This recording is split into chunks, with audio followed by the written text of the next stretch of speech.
An epitome of Shakti, wife of Sri Ram, daughter of King Janak. She is Nepal's most beloved and well-known daughter. She is Sita. We've all heard about her. Volumes have been written about her. But here in Janakpur, she isn't just a mythological or a historical figure. She is a living, breathing entity. People here think of her as their daughter, as somebody they know. Today, I'm going to take a long walk through the meandering lanes and streets of this city, and I'm going to try and learn more about Janakpur's love for Sita.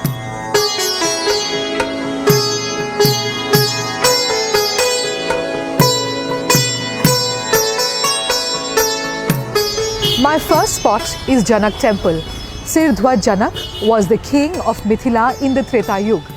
He was an extremely popular king whose only thought on his mind was how to make his subjects happy and how to make them prosperous. One year, his entire kingdom was undergoing a famine. Some sages told him that if he wanted to relieve the people of all the stress, he must plough the fields himself. And that's exactly what he did. One day, as he was ploughing the fields, he found a little box. And in that box was a girl. He got her home and he brought her up like his own daughter. That girl was Sita. Although this temple is small, it's extremely significant. The kind of devotion that you see here is unparalleled.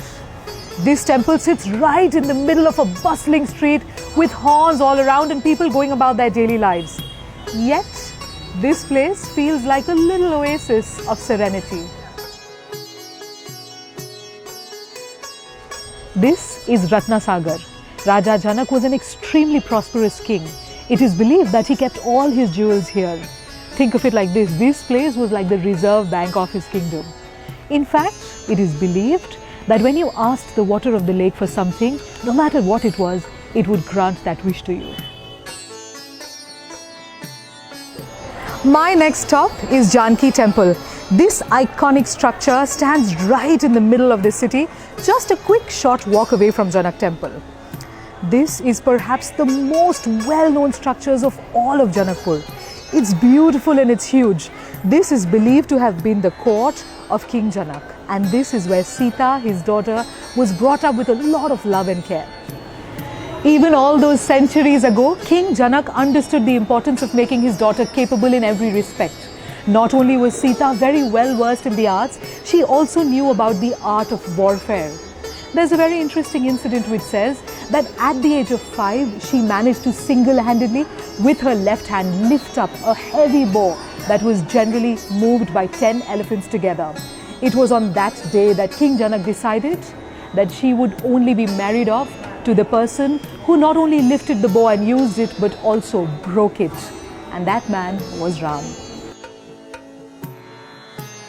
This is my next spot. This is Bihar Kunj. It is believed that Sita used to come here with her friends to have a bath and to just enjoy herself. I also do understand now why Janakpur is called the city of lakes. It's because there are so many lakes here and people still gather around these lakes to have fun or just to relax. For me personally, this is a great change because this is very, very different from the rest of the Janakpur I've seen. It's serene, it's calm, and I really, really feel so much at peace here. The next spot I've come to is called Rangabhumi. This is a huge open-air ground with absolutely nothing on it. However, this is very, very important historically because it is believed that this is where the swayamvar of Ram and Sita happened. Now I'm at Dhanusha Dham. This place has a very interesting story. When King Janak decided that he would marry his daughter to the most suitable person, he had a novel way of testing who it was. He wanted somebody who was extremely, extremely strong. For that purpose, he placed a very heavy bow in the middle of the swayamvar, and the one suitor who would be able to break the bow as he used it would be the one who would get Sita's hand in marriage. So, Lord Ram actually managed to break the bow in 3 parts. One landed in Rameshwaram, one in Dhanushsagar, and one is believed to have come here. The central part of the Dhanush broke and came here and is preserved very well under a 550-year-old peepal tree. It is also believed that this part of the Dhanush is growing every single year towards the eastern side. Behind me is the Vivah Mandap. This entire monument has been built to depict the union or the wedding of Ram and Sita. Once a year on Vivah Panchami every year, thousands of people and devotees gather to watch this entire ceremony being played out. It's a beautiful sight, I'm told, and I would love to visit sometime. For now, however, I'm just going to enjoy its sprawling gardens and the nice atmosphere here. Thousands of people believe that if they get married here, their union will last forever. I was in fact extremely lucky on my first visit here to watch 2 weddings take place. Now I'm at Mani Mandap. This is a beautiful large compound, and this is believed to be the exact place where Ram and Sita got married. What fascinated me a lot was to learn that the wedding was subdivided into 2 parts. The first part was the Bedi, where they swore to be together by each other's side in front of God. And the second was the actual wedding, where they swore to be together by each other's side in front of both the families. My next spot is Ram Mandir. In Mithila culture, it's believed that the son-in-law must stay at his father-in-law's house after the wedding, and so did Lord Ram. However, Raja Janak was really sad that his son-in-law was leaving when he did, so in order not to miss him much, he got this temple constructed for Lord Ram. This temple is very close to the Janaki temple, and it's built in the pagoda style. It's a very prominent place, second only to Janaki temple itself. A devotee here told me, there is no Ram without Sita and no Sita without Ram. Possibly that explains why this temple is so close to Janaki temple itself.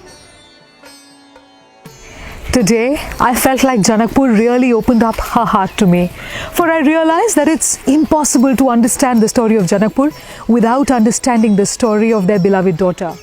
I felt so wonderful that so many people came up and willingly shared their narratives with us, things that they had heard from their own grandparents. I felt almost like an insider just within a few hours. I feel truly grateful and humbled to have had this opportunity to feel Janakpur's real soul.